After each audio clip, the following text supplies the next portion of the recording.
about LeBron James, who both of you guys have played with. Never heard of him. Never heard of him. I don't know the guy. He's incognito back there in that bright neon clothing. Can't see him at all. According to our Brian Windhorst, he's getting ahead of free agency, reaching out to some guys who might be available. Here he was on PTI. Brian, not LeBron.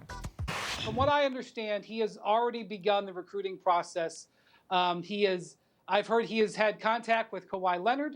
I've heard he's had contact with Jimmy Butler. There's no tampering enforcement by players. And while Magic Johnson, the guy who got in trouble for tampering before, is no longer there, LeBron is tamperer-in-chief of the Lakers right now. The thing about it is I don't know if, texts and calls and maybe a dinner with LeBron is enough for the Lakers to overcome the hurdles that they're going to have. All right, so you guys have both been at those dinners, right? You know what magnetic personality LeBron can be when he's talking to you about wanting to play with him.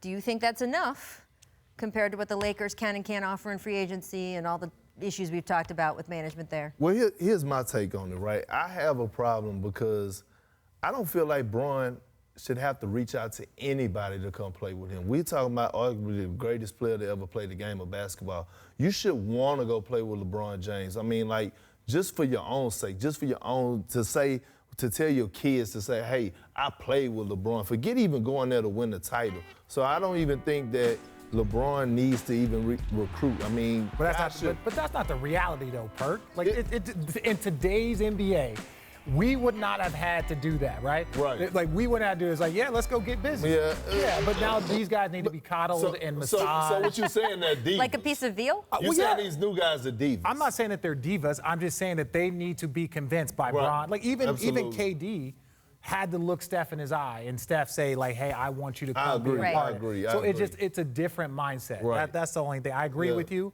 It's like, not like us, though, right? Okay, but what do you think this is going to work? I think this, and it's weird. I really believe that by the end of the season, LeBron will be playing with another All-Star, right? Do. I don't know if it's going to be via trade. I don't know if it's going to be via the draft, process or free agency. I think that they will have another All-Star next to him before the season's out. But he's doing what he's supposed to. Look at all of these free agents. Right. He should be calling every single one of them. Every single one of them, like, come. And obviously, when you talk about Jimmy Butler, I don't think Klay's going in there. Kawhi is open. Kyrie is open. Even Tobias Harris. There's a lot of guys out there that you could just convince to come play with you. Yeah. He's doing exactly what he should be doing. I think it's lovely that Kyrie and LeBron seem to have mended the very large gap that was between them when Kyrie left the team that you were on. Yeah. Do you really see Kyrie coming back to play with LeBron?